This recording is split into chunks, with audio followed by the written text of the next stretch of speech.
ओम श्री परमात्मा नमः। मैं सीनियर प्रोफेसर हरिहृदय अवस्थी अपने परम पूज्य गुरु जी प्रातः स्मरणीय वेद मूर्ति तपोनिष्ठ गीता उपनिषद पुराण और सांख्य शास्त्र के विशेषज्ञ प्रोफेसर पंडित भगवत शरण शुक्ल जी के साथ मैं आप सभी का Awasthi Ayurveda anatomy yoga and spirituality channel पर हार्दिक स्वागत करता हूँ। गुरु जी हम लोग को सांख्य दर्शन की कारिकाएँ सरल शब्दों में समझा रहे हैं। 27वीं कारिका गुरु जी आज हमको समझाएंगे, तो हम लोग चलते हैं गुरु जी की ओर। नमोस्तनंताय सहस्रमूर्तये सहस्रपादाक्षि शिरोर्वाहवे सहस्रनाम्ने पुरुषाय शाश्वते सहस्रमूर्ति उदाहरणे नमः।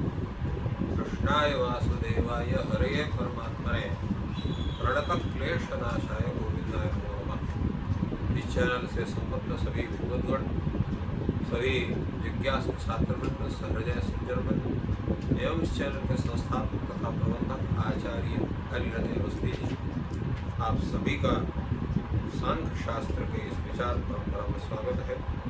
एकादशम इंद्रियम आह उभयात्मक।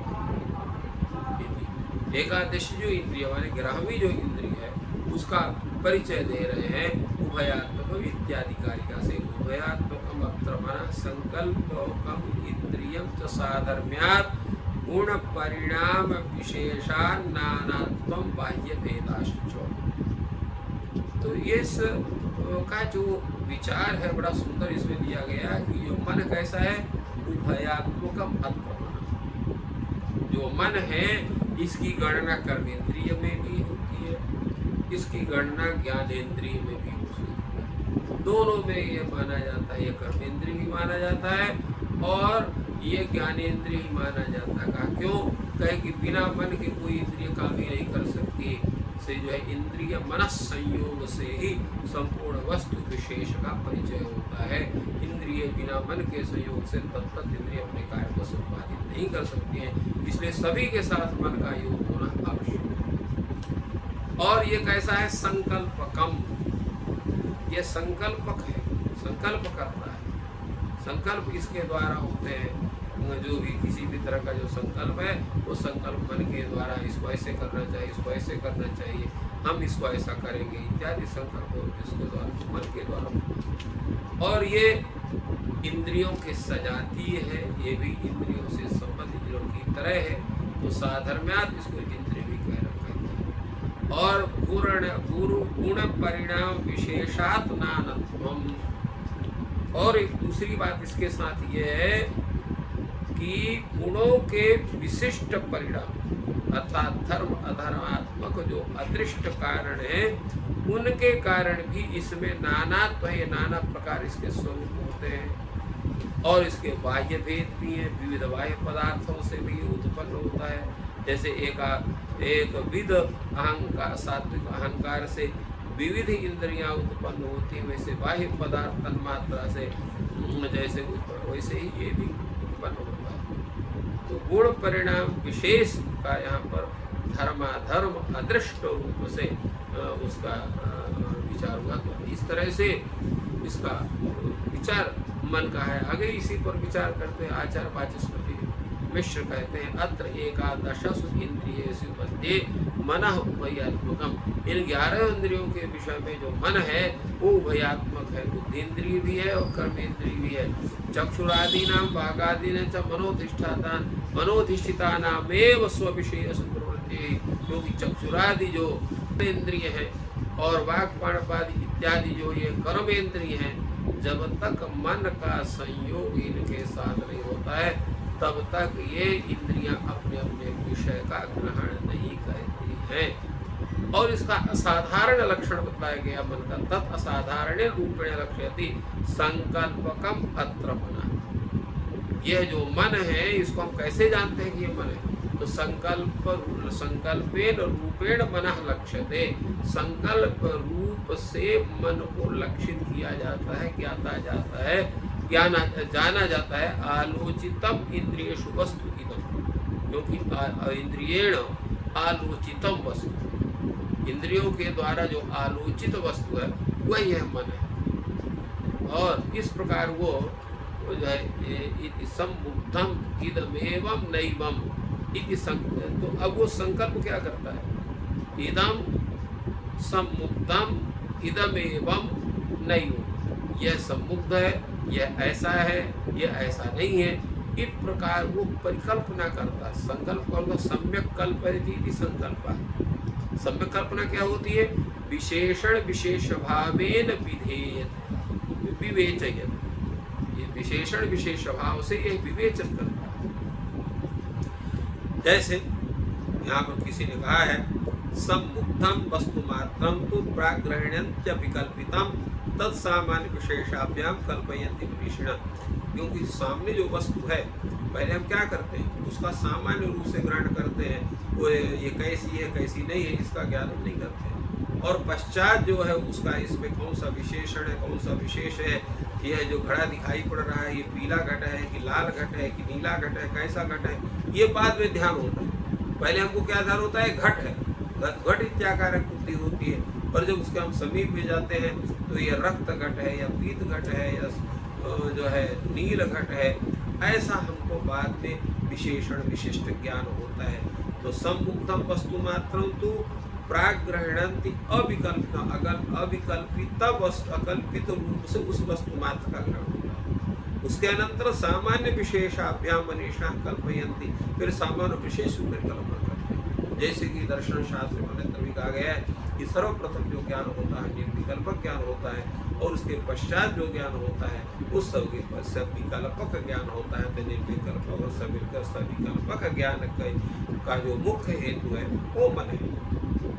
बालमूकादि विज्ञान सदृशम मुग्ध वस्तु जाता है, जैसे बालक ग्रहण करता है, जैसे मूक का मतलब होता है गूंगा, जैसे वस्तु का ग्रहण अर्थात तो ग्रहण करता तो है किंतु उसके विषय में कुछ कह नहीं सकता है, वैसे ही प्राथमिक जो ज्ञान होता है वो मुग्ध वस्तुजन्य ज्ञान, उसी को जो है जो है उसी को हम कहते हैं, उसको सम्मुग्ध ज्ञान कहते हैं, सम्मुग्ध वस्तु। ततः परम पुनर्वस्तु धर्म ही जात्यादि भी यथा, फिर वह वस्तु जो है तत्त धर्म से तत्त जाति विशेष उसका ज्ञान होता है और बुद्धि से उसका निश्चय किया जाता है। पर पुनर्वस्तु धर्म जात्यादि यथा बुद्धिया वसीयते सा भी प्रत्यक्षत्वेन सम्मता। फिर जो है वो ततः परम पुनर्वस्तु धर्म जात्यादि यथा, तो यया जैसे वह दिन धर्म से जाति से उस वस्तु का पुनः हम ज्ञान करते हैं और उस वस्तु को बुद्धि से उसका हम निश्चय करते हैं, वह जो प्रत्यक्ष रूप है जिसको हम ज्ञान करते हैं वही बुद्धि का उसका साक्षात्कार, वही उसका सविकल्पक रूप का ज्ञान है। तो इस निर्विकल्प और सविकल्पक दोनों का ज्ञान जो करने वाला वो मन है। तो स्वयं संकल्प लक्षण में दो तरह का संकल्प होता है, एक निर्विकल्प का संकल्प होगा, एक सविकल्प का संकल्प होता है। तो दोनों तरह का ज्ञान जो करते हैं वो उसमें मुख्य रूप से मन का ही व्यापार है। स्वयं संकल्प लक्षण व्यापार मनसा। और कैसे होता है, समाना समान जातिभ्याम विवच्छेदन मनो लक्ष्यति। तो मन क्या कहता है उसको, समान ये इसके सदृश है, ये इसके असदृश है, ये समान जाति है, ये असमान जाति है, इत्याकारक रूप में उसको पृथक पृथक करते हुए जो मन है उस वस्तु विशेष को बतलाता है।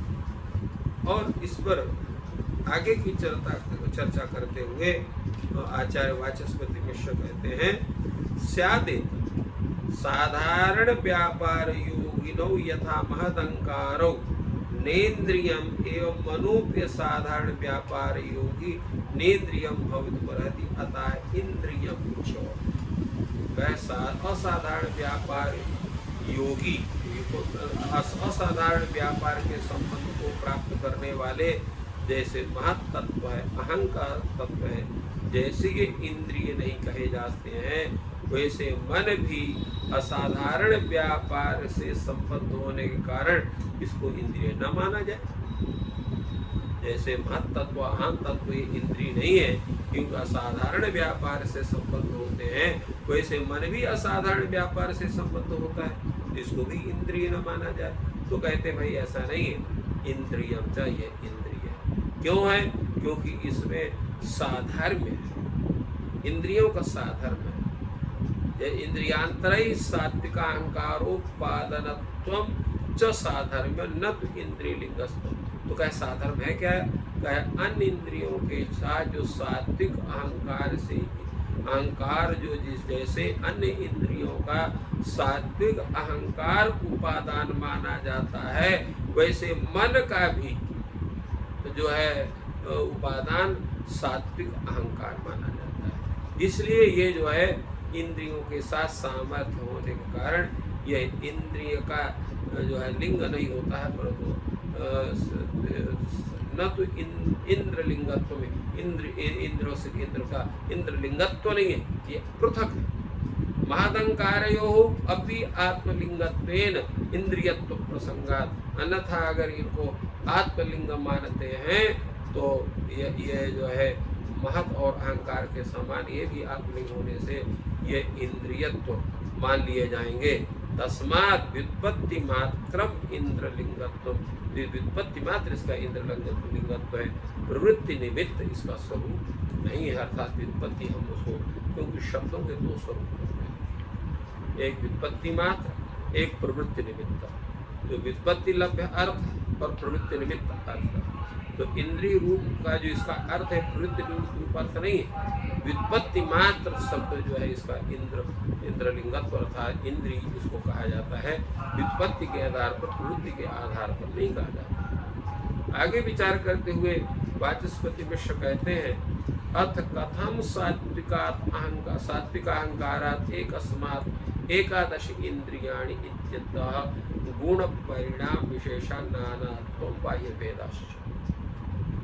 ये इसका कहते हैं कि भाई ये जो सात्विक अहंकार से कैसे ये 11 की 11 इंद्रियां उत्पन्न हो जाती है, तो उसका उन्होंने कहा कि ये तो बड़ा सुंदर है। गुण परिणाम विशेषात्, जैसे गुणों के परिणाम विशेष से इनको हम अलग अलग करते हैं। और नानात्व कैसे मतलब बाह्य भेदाश्च नानात्व, बाह्य भेद होने से इनका नानात्व है। और शब्दाद्युपभोग संप्रवर्तक अदृष्ट सहकारी भेदात् कार्य भेदात्। तो शब्दाद्युपयोग संप्रवर्तक दृष्ट सहकारी भेदात्। तो शब्दादि के उपभोग के संप्रवर्तक जो अदृष्ट सहकारी भेद हैं, उनसे इनके कार्यों का भी भेद हो जाता है। तो अदृष्ट भेदों भी गुण परिणाम एवं, अदृष्ट भेद भी इनका गुण का ही परिणाम है। और बाह्य भेद जो है इनका दृष्टांतार्थ, तो जैसे बाह्य भेद है उसी तरह से इनका जो है वो अदृष्ट भेद उत्पन्न होता है। इस तरह से इसका पूर्ण विचार यहाँ उपस्थित हुआ और इसके इन तत्त इंद्रियों के क्या क्या कार्य विशेष हैं, इस पर हम लोग पश्चात चर्चा करेंगे। इस प्रकार गुरु जी ने बहुत ही सरल शब्दों में कारका का अर्थ समझाया। आज गणेश चतुर्थी है। भगवान गणेश जी आप सभी को ज्ञान और बुद्धि प्रदान करें। आपका दिन शुभ हो।